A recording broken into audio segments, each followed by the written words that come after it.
మంచిది సహోదరి సహోదరులారా, దేవుని వాక్యానికి వెళ్దాము. మార్కు సువార్త 4వ అధ్యాయము 15వ వచనాన్ని చూద్దాం. త్రోవ ప్రక్క నుండువారెవరనగా.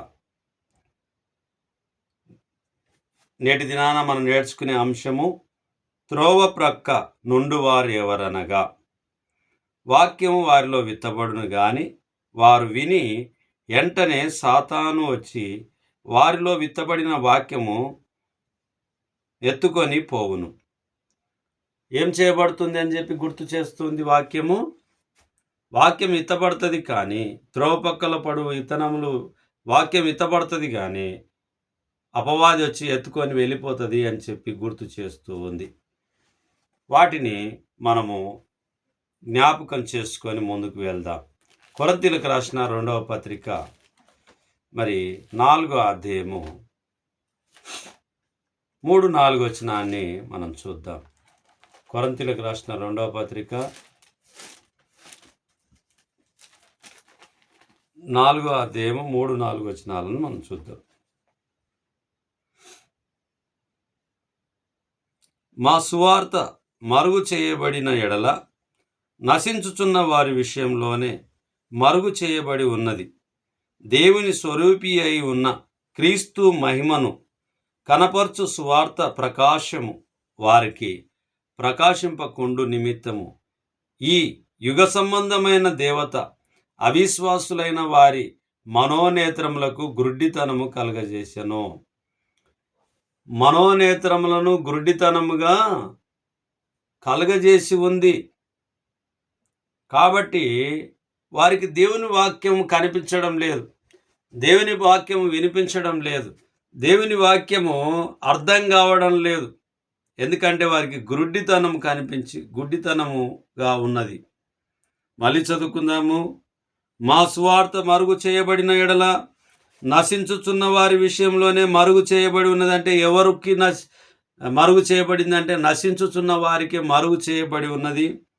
దేవుని స్వరూపి అయిన క్రీస్తు మహిమను కనపరచు సువార్త ప్రకాశము వారికి ప్రకాశింపకుండు నిమిత్తము ఈ యుగ సంబంధమైన దేవత అవిశ్వాసులైన వారి మనోనేత్రములకు గుడ్డితనము కలగజేసెను. అవిశ్వాసులైనటువంటి వారికి వారి మనోనేత్రములకు గ్రుడ్డితనము కలగజేసి ఉంటూ ఉన్నదనేటటువంటిది జ్ఞాపకం ఉంచుకోవాలి. ఎందుకంటే త్రోవ ప్రక్కన పడువారు ఎవరు అని అంటే వారిని గురించి ఈ యొక్క విషయాన్ని మనకు గుర్తు చేస్తూ ఉన్నది. మళ్ళీ మత్తయి సువార్తకు వెళ్దాం. మనము మత్తయి సువార్త 25వ అధ్యాయము 41వ వచనాన్ని చూద్దాము. అప్పుడు ఆయన ఎడమవైపున ఉండు వారిని చూచి, శపింపబడిన వారులారా, నన్ను విడిచి అపవాదికిని వాని దూతలకును సిద్ధపరచబడిన నిత్యాగ్నిలోకి పోవుడి. ఏం చెప్పబడుతుంది? అప్పుడు ఆయన ఎడమవైపున, ఎడమ అని అంటే ఇది ఎడమ, ఇది కుడి. ఎడమ వైపునున్నటువంటి అప్పుడు ఆయన ఎడమ వైపునున్న వారిని చూచి, శపింపబడిన వారులారా, నన్ను విడిచి అపవాదిని వాని దూతలకును సిద్ధపరచబడిన నిత్యాగ్నిలోనికి పోవుడి.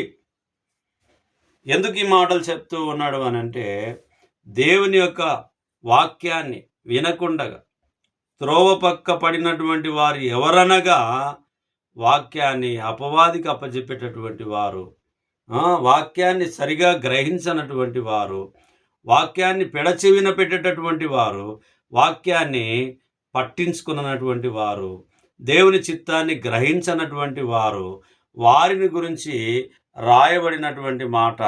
అప్పుడు ఆయన ఎడమవైపున్న ఉండు వారిని చూచి, శపింపబడిన వారులారా, నన్ను విడిచి అపవాదికిని వాని దూతలకు సిద్ధపరచబడిన నిత్యాగ్నిలోకి పోవుడి. ఎవరైతే నిత్యాగ్నిలోకి పోవాలని ఆలోచన కలిగి ఉంటారో వారు దేవుని మాటల మీద దృష్టి ఉంచరు, విశ్వాసం ఉంచరు, నిరీక్షణ లేకుంటుంది, అవిధేయత కలిగి ఉంటారు. ఈ లోకపు మాటలు చాలా సంతోషకరంగా ఆనందిస్తూ ఉంటారు. దేవుని యొక్క ఆత్మ సంబంధమైనటువంటి సంగతుల విషయంలో నిర్లక్ష్యం చేస్తూ ఉంటారు. వారి మదిలో ఉంచుకోరు. వారి జ్ఞానమంతా కూడా లోకం వైపు ఉంటుంది అనేటటువంటిది వాక్యం అనేది వారి హృదయంలో ఫలింప చెయ్యదు. ఆస్వాదించరు, వాక్యాన్ని ఉపయోగించుకోరు, నిర్లక్ష్యం చేస్తారు అనేటటువంటిది త్రోవ పడినటువంటి వారి గురించి వివరణ ఇవ్వబడుతూ ఉంటున్నది. మళ్ళొకసారి మార్కు సువార్త 4వ అధ్యాయము చూద్దాం ప్రియులారా. 4వ అధ్యాయము 15వ వచనం. త్రోవ పక్క నుండి వారెవరనగా వాక్యం వారిలో విత్తబడును గాని వారు వినిన వెంటనే సాతాను వచ్చి వారిలో విత్తబడిన వాక్యము ఎత్తుకొని పోవును. అపవాది వచ్చి, సాతాను వచ్చి ఏం చేస్తుందంట? ఎత్తుకొని పోతా. అంటే అంత నిర్లక్ష్యంగా మనం ఉంటాము అని చెప్పి, మనము దేవుని మాటల మీద అంత దృష్టి ఉంచము అని చెప్పి, త్రోవ పక్కన ఉండువారు అని అంటే మరి దేవుని మాటల్ని మరి సాతానుకు అప్పగించబడినటువంటి వారిగా దేవుని వాక్యం గుర్తు చేస్తూ ఉంటున్నది. చిన్ని ప్రార్థన చేసుకొని ఈ యొక్క అంశ భాగాన్ని మనము ముగిద్దాము. మళ్ళీ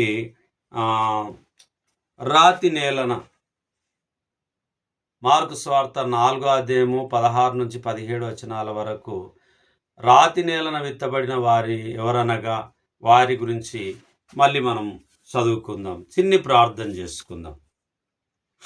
కనికర సంపన్నుడా, దయగలిగిన తండ్రి, మీ పరిశుద్ధమైన నామాన్ని బట్టి మీకు వందనాలు నాయన. ఈ రాత్రి కాలమందు మార్కు సువార్త 4వ అధ్యాయము 13 నుంచి 20 వరకు విశ్లేషణ మేము చేసుకొనుచుండగా నైనా మీ వాక్యాన్ని ధ్యానిస్తూ ఉంటుండగా నైనా మీరు నిలువబెట్టి అల్పుణ్ణి, అయోగ్యుణ్ణి, ఎందుకు పనికిరాని వాడినైనప్పటికీ, చచ్చిన వానిగా ఉన్నప్పటికీ మీ ప్రేమ చేత బ్రతికించినందుకు మీకు వందనాలు చెల్లించుకుంటున్నా. మీ మాటల చేత ఆదరణ పొందుతూ ఆత్మీయ జ్ఞానాన్ని సంపాదించుకుంటూ మీ యందు సమాధానంతో నింపబడి ఉండులాగున మాకందరికీ నైనా జీవనదాతవై ఉన్నటువంటి నైనా మీరై ఉంటూ ఉన్నారు. ఈ మనవులు మీ కుమారుడు, మా ప్రాణరక్షకుడు యేసుక్రీస్తు నామములో ప్రార్థిస్తున్నాం తండ్రి. ఆమేన్. ఆమేన్. అందరికీ వందనాలు.